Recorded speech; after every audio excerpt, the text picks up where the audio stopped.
दोस्तों, अगर कभी आपको अपने घर के आसपास सांप दिख जाए तो सनसनी फैल जाती है।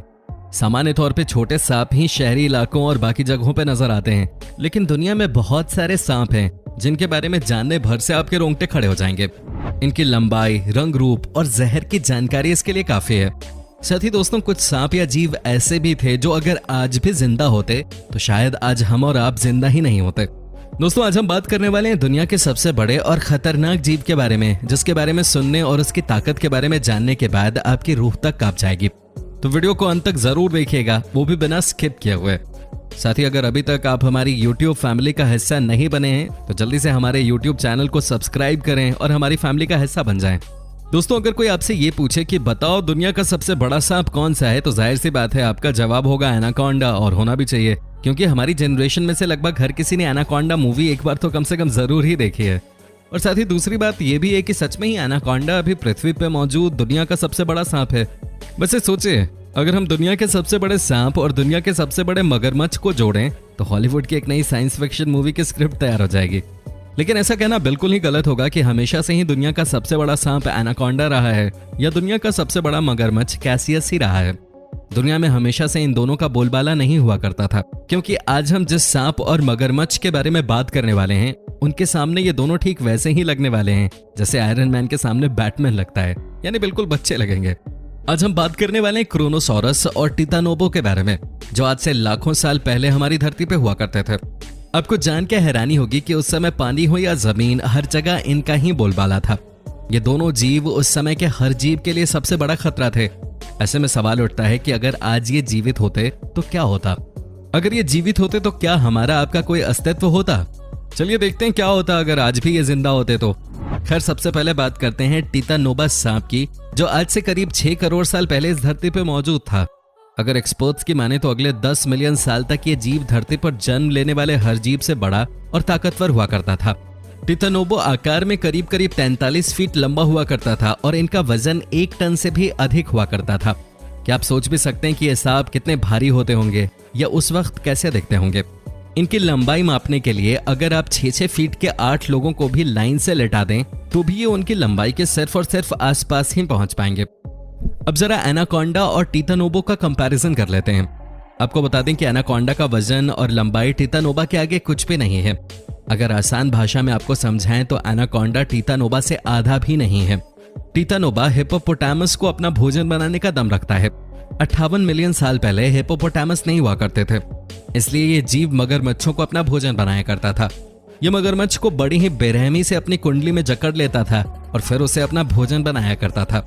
अगर बात शिकार की ही हो रही है तो क्रोनोसॉरस भी एक खूंखार शिकारी था, जो अपने शिकार को बहुत ही बेरहमी के साथ मारता था और उतनी ही बेरहमी से उसे खाता भी था। हालांकि इसकी लंबाई टिटानोबा से कम थी, लेकिन शिकार के मामले में ये दोनों ही कमाल की ताकत रखते थे। क्रोनोसॉरस के जबड़े में मजबूत और नुकीले दांत हुआ करते थे, जो शिकारी को बचने का कोई मौका नहीं दिया करते थे। इसके अलावा क्रोनोसॉरस की लंबाई 33 फीट हुआ करते थे, जो कि आज के समय में पाए जाने वाले सभी शार्क मछलियों से भी ज्यादा है। साथ ही साथ इस जीव का वजन 12 टन के बराबर था। अगर इसकी शरीर की बनावट की बात करें तो ये आज के मॉडर्न क्रोकोडाइल की तरह था, बस इसका आकार आज के मॉडर्न क्रोकोडाइल से काफी ज्यादा बड़ा हुआ करता था और शरीर भी 4 रिबकेज और एक ताकतवर पूंछ के साथ काफी मजबूत था। क्रोनोसॉरस बहुत ही अच्छे तैराक थे, जो पानी के अंदर भी बड़े शातिर तरीके से अपने शिकार को पकड़कर मारने के लिए जाने जाते थे। अब अगर इन दोनों जीवों का कंपटीशन किया जाए तो आपको बता दें कि इन दोनों जीवों का कभी भी एनकाउंटर नहीं हुआ, क्योंकि ये दोनों ही जीव अलग अलग समय काल से ताल्लुक रखते हैं। साथ ही इन दोनों जीवों के हैबिटेट में भी काफी अंतर देखने को मिलता है। जहां क्रोनोसॉरस दक्षिण समुद्र के ठंडे पानी में रहना पसंद करते थे, वहीं दूसरी तरफ टिटानोबा गर्म जलवायु में रहने के शौकीन थे। इन दोनों में भले ही काफी चीजें अलग थी, लेकिन एक चीज समान थी और वो थी इनका खौफ। जरा सोच करके देखिए कि ये दोनों जीव अगर एक साथ इस धरती पर जिंदा होते तो क्या होता? क्या ये शांति से हमारे बीच रह पाते या इनका कहर मानव प्रजाति का अंत ही कर देता?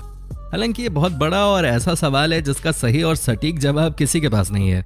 लेकिन अगर टिटानोबा अभी धरती के ऊपर जिंदा होते तो ये जरूर भूमध्य रेखा के ट्रॉपिकल रीजन में देखने को मिलते, यानी कि ये जीव कोलंबिया और उसके आसपास के लगभग 8-10 देशों में देखने को मिलते और पेरू जैसे देशों में बसते, जहां का तापमान इनके लिए बिल्कुल सटीक माना जाता है।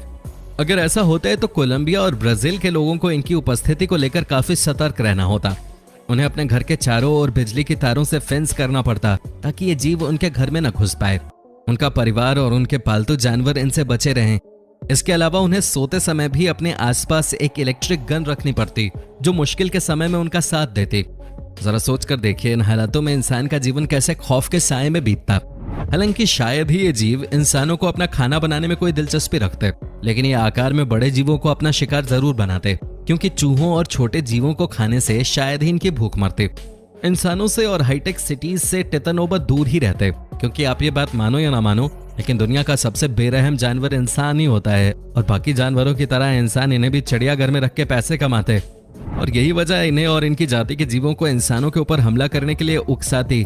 साथ ही टितानोबा इंसानी शिकारियों से बच नहीं पाते, जो लोग उन्हें मारकर उनके खाल को बाजार में बेचते। इसके अलावा अगर एनिमल किंगडम की बात करें तो इतने बड़े जीव के होने से एनिमल किंगडम में भी काफी दहशत का माहौल होता। साथ ही अगर ये लंबे समय तक एक जगह रहते तो उस जंगल को ये कुछ सालों के अंदर ही खाली कर देते। इसके अलावा जंगल के राजा का खिताब हमारे किस्से कहानियों में शेर को नहीं बल्कि टितानोबा को दिया जाता, जिसकी वजह से ये जीव किसी भी जीव को अपना भोजन बनाने से बिल्कुल भी नहीं हिचकिचाते। और इन हालातों में हमारी इकोसिस्टम की फूड चेन में काफी दिक्कत आती, जिसके चलते कई सारे जानवर या तो विलुप्त हो जाते या विलुप्त होने की कगार पर होते। हमारी खुद एक रिसर्च के हिसाब से कुछ जीव काफी जल्दी ही विलुप्त हो जाते, जैसे कि वेल, शार्क, जायंट आर्मेटिलो, मिंटिस, डॉल्फिन, चीता, शेर और जैगुआर जैसे जीव। टितानोबा से बचने के लिए बड़े बड़े जानवर धीरे धीरे दूसरी जगहों पर प्रस्थान करते, जिसके चलते ट्रॉपिकल फॉरेस्ट टितानोबा नाम के दानव का घर बन जाता। लेकिन इसका परिणाम अच्छा नहीं होता। इसके चलते समुद्र के अंदर और कई छोटे छोटे तालाब के अंदर काई लगनी शुरू हो जाती, जो धीरे धीरे फ्लोरा फौना को पूरी तरह से समाप्त कर देती। और इसका सबसे बड़ा दुष्प्रभाव अमेज़न के जंगलों पर पड़ता। साथ ही ये लंबे समय तक एक जगह रहते तो इस पूरे जंगल के अंदर रहने वाले जीवों को अपना आहार बना लेते। उसके बाद जब एक जगह कोई पशु या जीव बाकी नहीं बचता, फिर वो दूसरी जगह प्रस्थान करते। इस तरह धीरे धीरे करके वो एक के बाद एक जंगल को समाप्त कर देते, और जब जंगल पूरी तरह से समाप्त हो जाते तो उसके बाद वो मजबूर होकर इंसानों के इलाकों की तरफ प्रस्थान करते। वो उन ग्रामीण इलाकों के लोगों को और जानवरों को अपना आहार बनाते जो वहां मौजूद होते। फिर उसके बाद ये नहीं रुकते और धीरे धीरे करके ये शहरों की तरफ आना भी शुरू हो जाते, जो इंसानी नस्ल के लिए काफी खतरनाक साबित होता, क्योंकि उसके बाद वो इंसानों को भी मजबूरी में अपना आहार बना लेते। भले ही एक इंसान से उनकी भूख मिटती नहीं, वो पूरे परिवार को ही अपना आहार बनाने लगते।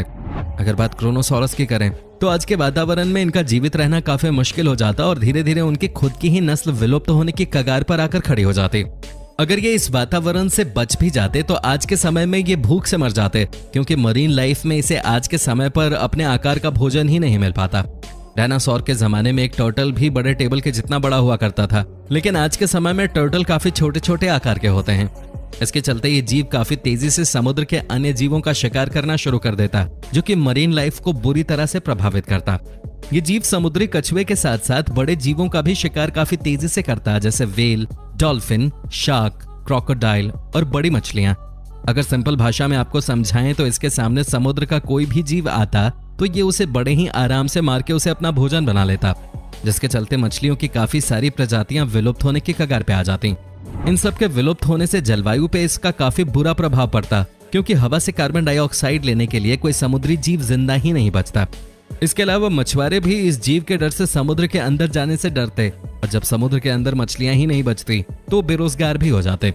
साथ ही समुद्री जहाजों को भी काफी मजबूत बनाना पड़ता, ताकि इस जीव के मजबूत जबड़े शिप्स के ऊपर अटैक ना कर सकें।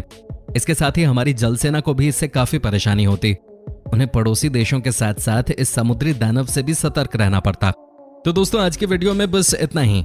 अगर आपको वीडियो पसंद आई हो तो वीडियो को लाइक करें और साथ ही वीडियो को अपने दोस्तों के साथ शेयर करें। और अगर आपने अभी तक हमारे चैनल को सब्सक्राइब नहीं किया है तो जल्दी से हमारे चैनल को सब्सक्राइब करें, ताकि आगे आने वाली किसी भी वीडियो की नोटिफिकेशन आप मिस ना करें।